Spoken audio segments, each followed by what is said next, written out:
Sebenarnya gua tuh penasaran, di dalam Ka'bah itu ada apa ya? Nggak ada apa-apa. Suasana dalam Ka'bah itu layaknya kita masuk masjid. Kalau lo perhatiin, pondasi Ka'bah itu dikelilingi batu marmer berwarna putih yang disebut Shadarwan. Fungsinya untuk menahan pondasi Ka'bah agar tidak rubuh, karena dahulu daerah area Ka'bah berpasir dan terkadang banjir. Maka dikhawatirkan hal itu akan merobohkan Ka'bah. Oleh karenanya, dibuatkanlah Shadarwan ini untuk menopang pondasinya oleh orang-orang Arab dahulu. Kalau sekarang, Shadarwan ini berfungsi untuk menghindari jemaah yang terjepit di dinding Ka'bah ketika haji.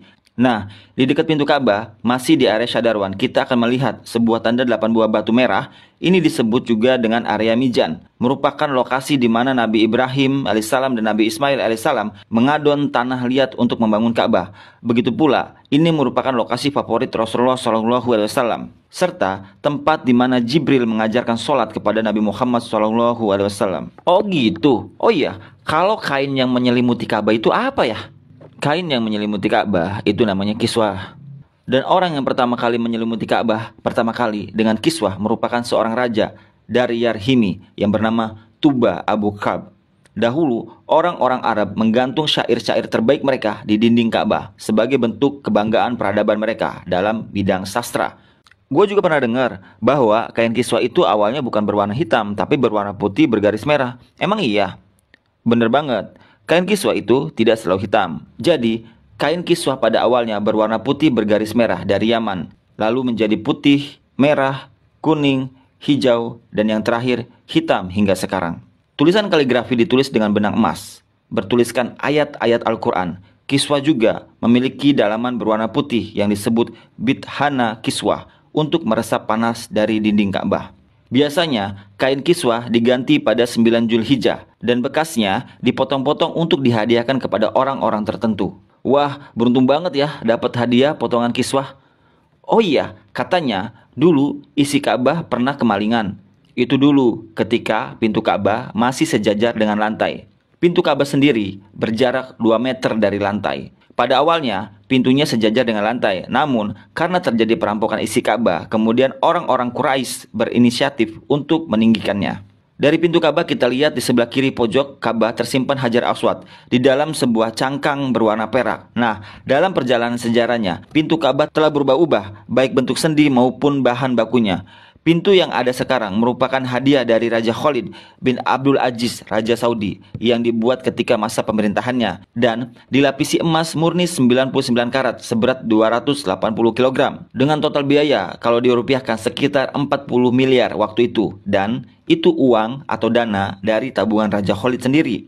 Nah, pintu Ka'bah mempunyai kunci dengan desain klasik dan secara turun-temurun sejak dahulu kala dipegang oleh keluarga keturunan Qusay bin Kilab bin Murrah.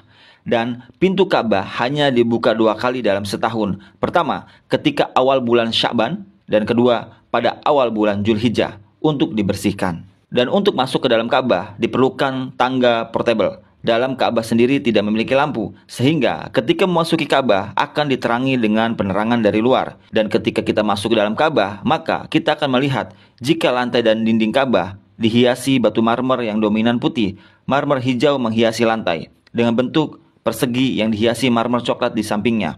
Kalau kita sholat di dalam Ka'bah, maka garis ini bisa jadi batas syafnya. Kalau diperhatikan, maka di sudut terdapat potongan marmer hijau ini. Ini sebagai tanda bahwa Rasulullah SAW melakukan sholat di tempat ini saat memasuki Ka'bah.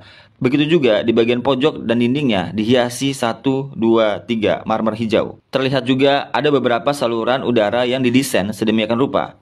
Jika kita mengadah ke langit Ka'bah, maka kita akan melihat langit-langit Ka'bah dihiasi dengan kiswah berwarna hijau.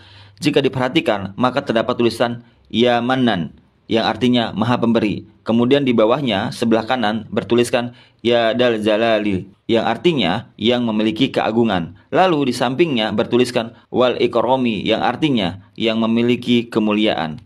Di bawahnya bertuliskan penggalan surat Al-Baqarah ayat 144 yang berbunyi, قد نرى تقلب وجهك في السماء فلنولينك قبلة ترضاها فول وجهك شطر المسجد الحرام. Kemudian di tengahnya bertuliskan kalimat tauhid, La ilaha illallah Muhammadar Rasulullah. Dilanjutkan di bawahnya bertuliskan surat Al-Imran ayat 96. Inna awwala baitin wudi'a linnasi lalladhi bibakkata mubarakan wa hudan lil'alamin. Kalimat ini tertulis berulang-ulang hingga memenuhi dinding atas dan langit-langit Ka'bah.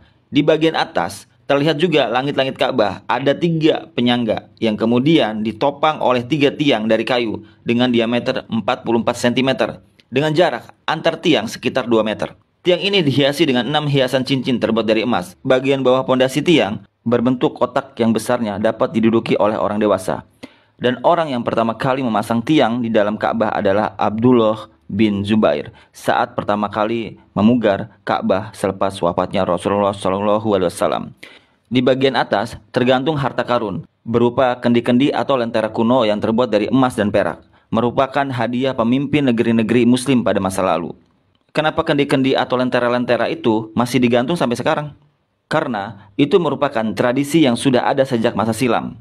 Oke, kita lanjut lagi ya. Di bawahnya tepatnya di antara tiang terlihat sebuah meja heksagonal berwarna putih dengan atasannya dihiasi marmer hijau. Memiliki kabinet penyimpanan dengan 2 pintu dan 4 engsel, memiliki 2 pegangan. Ini berfungsi untuk menyimpan baukhur dan minyak wangi seperti kasturi, ember, gaharu, dan sebagainya, yang nantinya digunakan untuk mencuci dan membersihkan Ka'bah.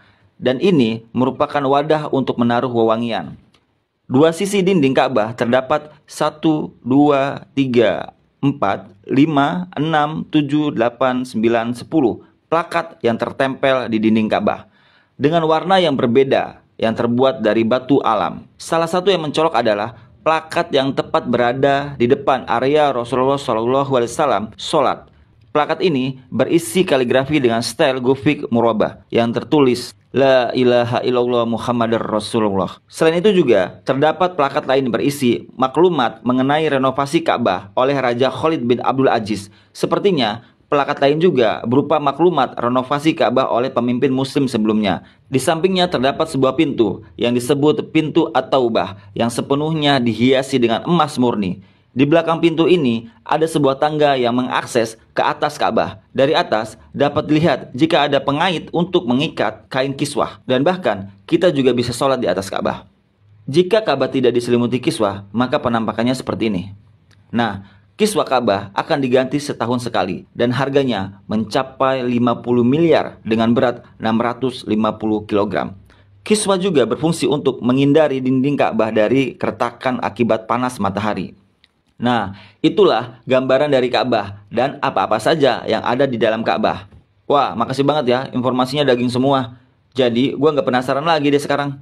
Kalau lo mau tahu lebih lanjut segala informasi tentang Islam, lo bisa main ke channelnya Rabbanians ID. Tapi, kalau lo mau tahu tentang sejarah kisah Nabi Muhammad SAW sebelum lahir hingga beliau wafat, lo bisa baca buku Sirah Nabawiyah. Banyak orang yang menangis membaca buku ini, karena buku ini ditulis layaknya novel, mudah dicerna seakan-akan kita terbawa ke dalam kisah Rasulullah SAW. Bagi teman-teman yang mempunyai aktivitas kesibukan yang padat, jangan khawatir.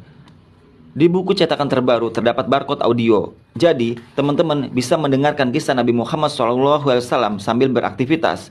Buruan deh, dapetin bukunya. Mumpung masih ada promo. Klik keranjang kuningnya. Segera.